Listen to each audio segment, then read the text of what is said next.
In the last video we have finished the core solver algorithm, and finally we are upon creating the output creator module. It will take the output from our core solver algorithm and will recreate our tilemap or whatever we have created as an output for our algorithm. So let's get to it. We'll map pattern grid back to values grid, create output from values, and we will create a tool interface that will allow us to generate the output from within the editor. Okay, let's get to it. First, we need to create a new folder called output.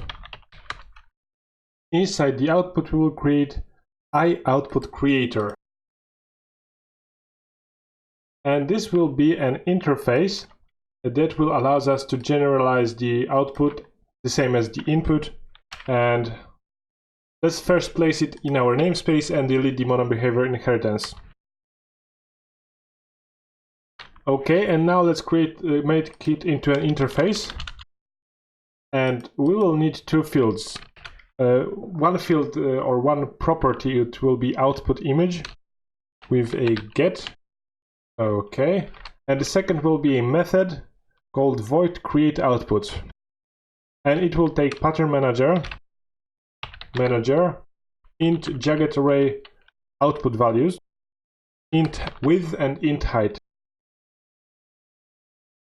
And we will make it into a generic interface. So basically the idea is that you create your own interface. If you want to input something else, you create your own input interface, so from what you are creating our grid, and the output interface, you are stating what it will be turned into, our output. Okay, now we will create the tilemap output. So let's go back to Unity and create another class. The class will be called tilemap output. Let's place it in our namespace and delete the monobehavior inheritance. Okay, and now we might just rename our namespace because I think I have made a mistake here. Okay, and now we want to inherit from our interface iOutput creator and pass in it the tilemap. And we need to import it from using Unity engine. Okay, so we need to implement the interfaces method and the field. Now we will create a private tilemap and it will be called output image, and we will create a private value manager of tile base type called value manager.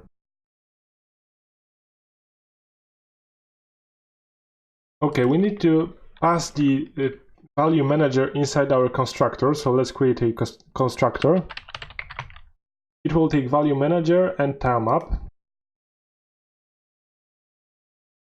The tilemap will be output image. And here we will assign those values to our values inside our class. Okay, great. And now the parameter that we have from our interface will return our output image. And now we need to implement the create output method. So if output values.length equals 0, we return from this method. So output values is our jagged array returned by core solver. If it is empty, we don't create our output. If it is not, we will proceed to create our tilemap. So this dot output image, we call clear all tiles. Next, we create a jagged array of ints called value grid, and we will call value grid equals, okay, the name is manager, so manager, and now we want to call convert pattern to values. We don't yet have this method, so we pass it tile base and as a generic parameter, and output values as parameter.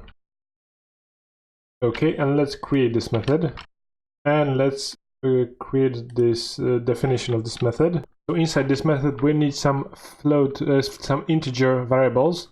int pattern output width,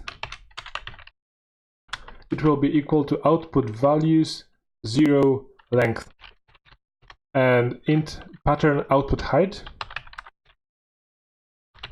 it will be output values dot length. Okay, and now we need to create a value grid width and height that depends on the size of pattern. So let's call int value grid width equals pattern output width plus pattern size minus 1. Pattern output width plus pattern size minus 1. Okay, int value grid height equals pattern output height plus pattern size minus 1. Okay, great. And now we create our value grid. So it will be int jagged array equals my collection extension, and we need to import it. So using helpers, I have already imported it. Create jagged array, and we pass it int jagged array, and we pass it our value grid height, value grid width. Okay, and now we need to loop through pattern output height and pattern output width to fill in the value grid. So let's create two for loops, row that will go up to pattern output height, and for call up to pattern output width. First we will need to get the pattern, so we'll create pattern equals get pattern data from index, and we pass it output values row call, and we call on it pattern. We will call another helper method called get pattern values. We will pass it pattern output width and pattern output height, also values grid, row, column, and pattern. Okay, great, and we will return the value grid. Let's create our get pattern values method. Okay, and here we want to create a condition if row equals pattern output height minus 1 and column equals pattern output width minus 1. So basically this method will make sure that we return the correct values for each pattern. So here we will loop for row 1 for 0 to pattern size, and for call 1 also to pattern size, and we call value grid row plus row 1 call plus call 1, and this equals to pattern get grid values at call 1 and row 1.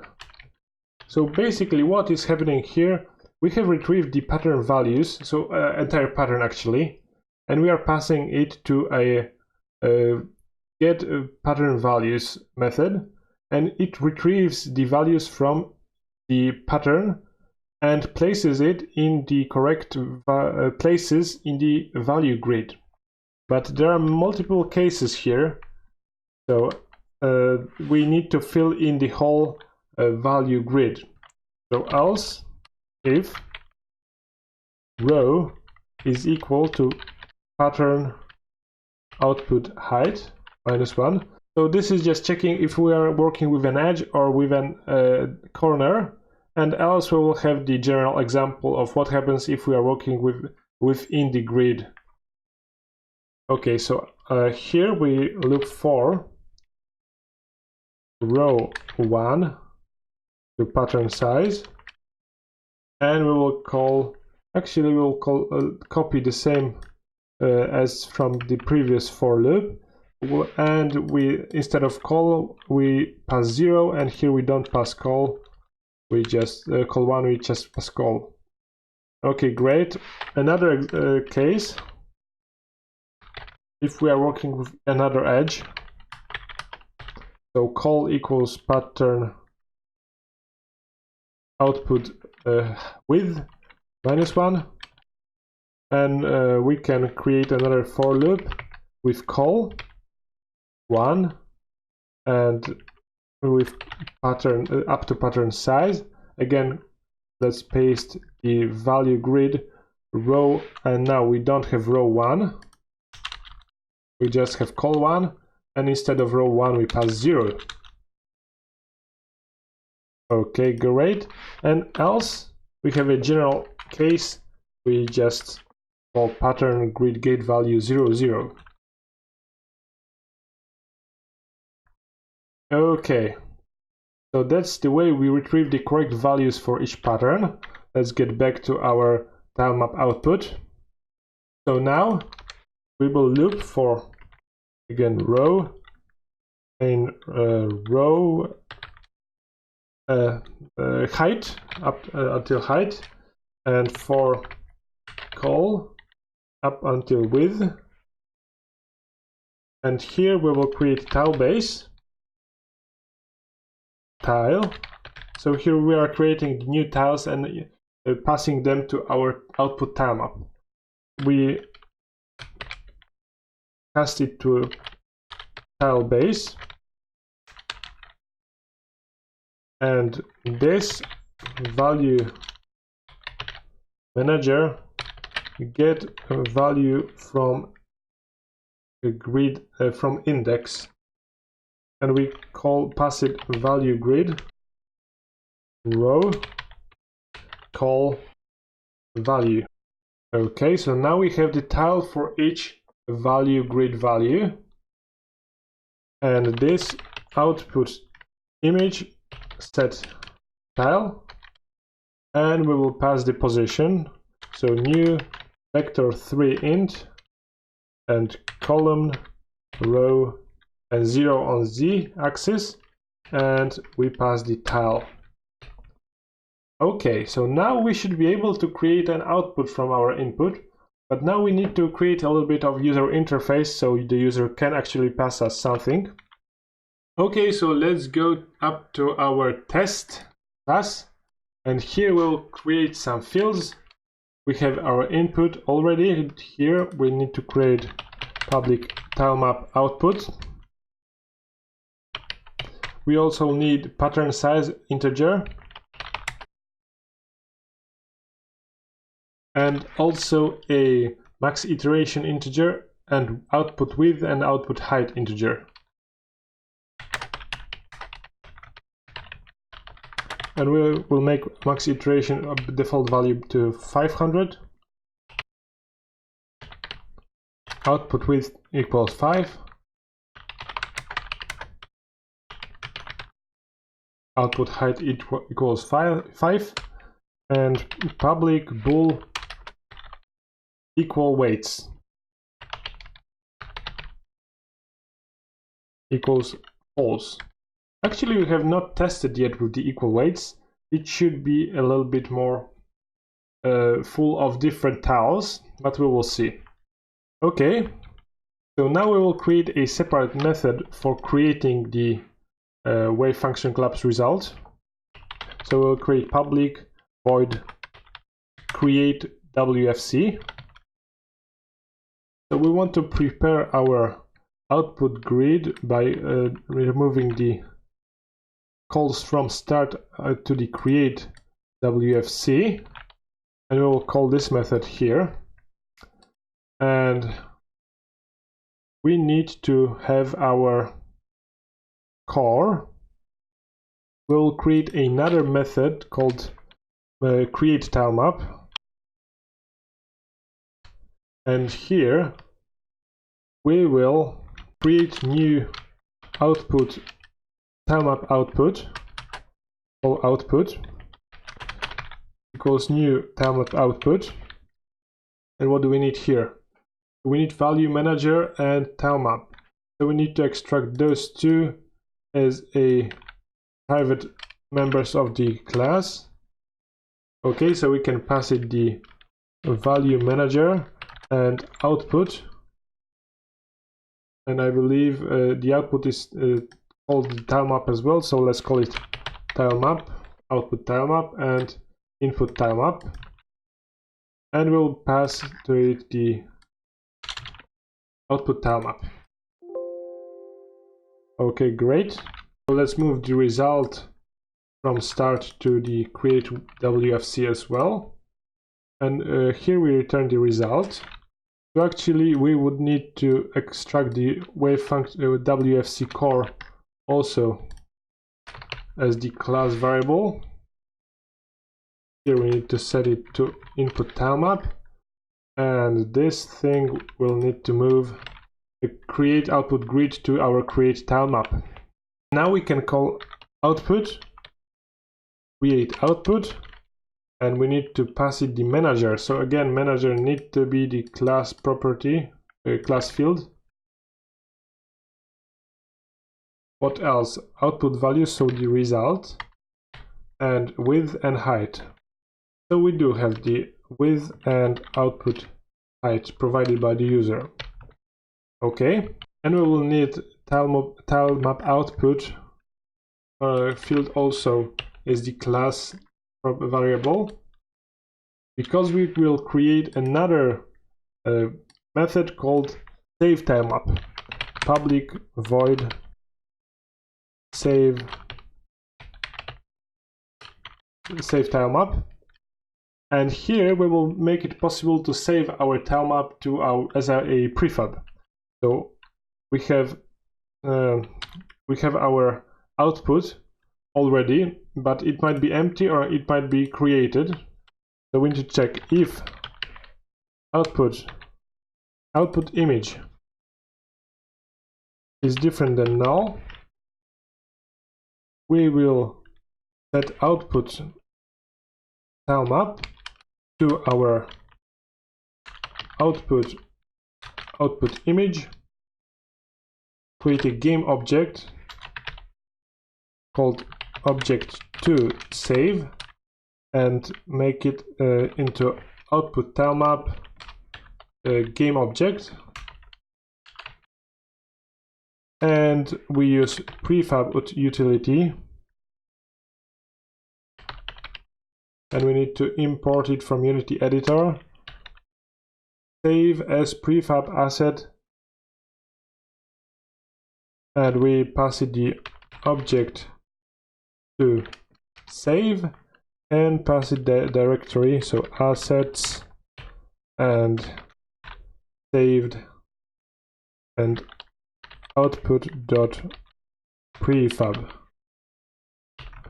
Okay, it should work.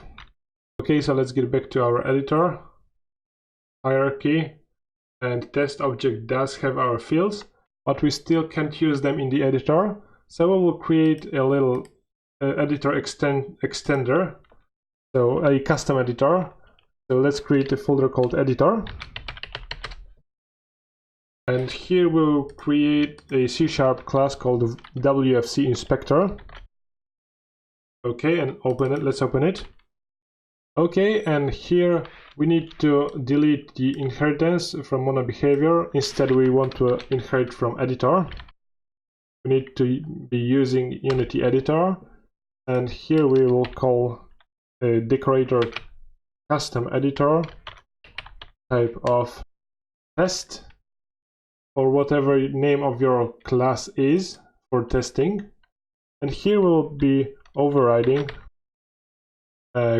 on inspector GUI, and we will call here draw default inspector, and next we will call test my script equals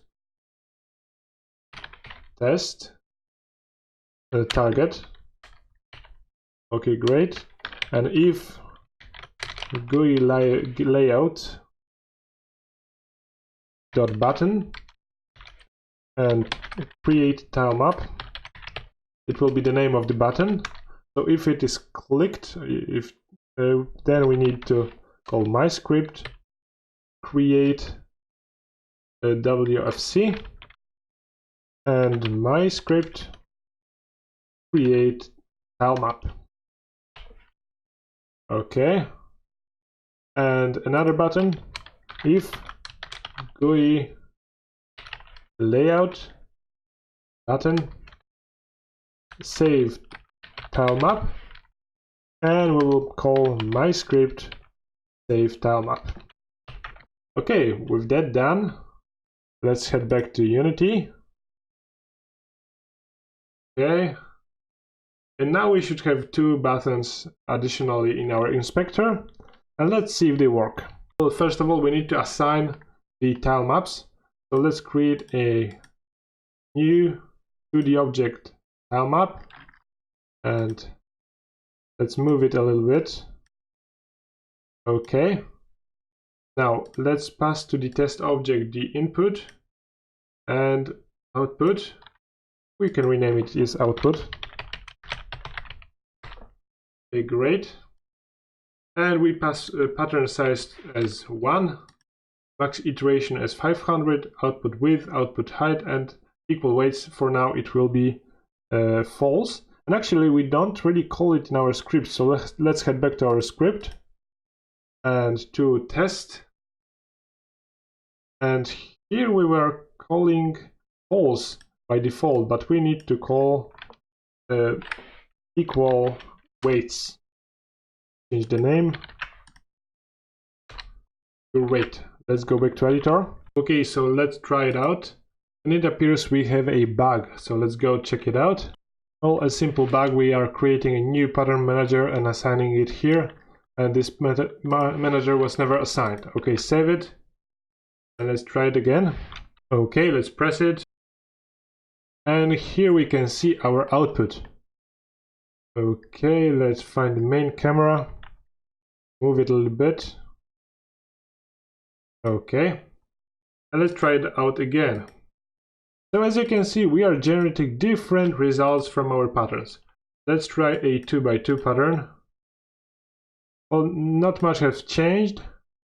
Let's try equal weights. And you might have seen that there is quite more trees around. Without this, there is less trees, although not always. So we can see that our algorithm is working finally. So I'm pretty sure it was very hard to follow up with this tutorial, as it wasn't exactly easy. But if you did it, congratulations. You can see that you now have a working wave function collapse implementation. Thank you for watching. If you have enjoyed this tutorial, or if you think it is worth it, maybe you should consider supporting me on Patreon. And if you enjoyed this video, please subscribe, please comment, please like it. Stay tuned, I will be releasing more of those tutorials. Thank you guys, goodbye.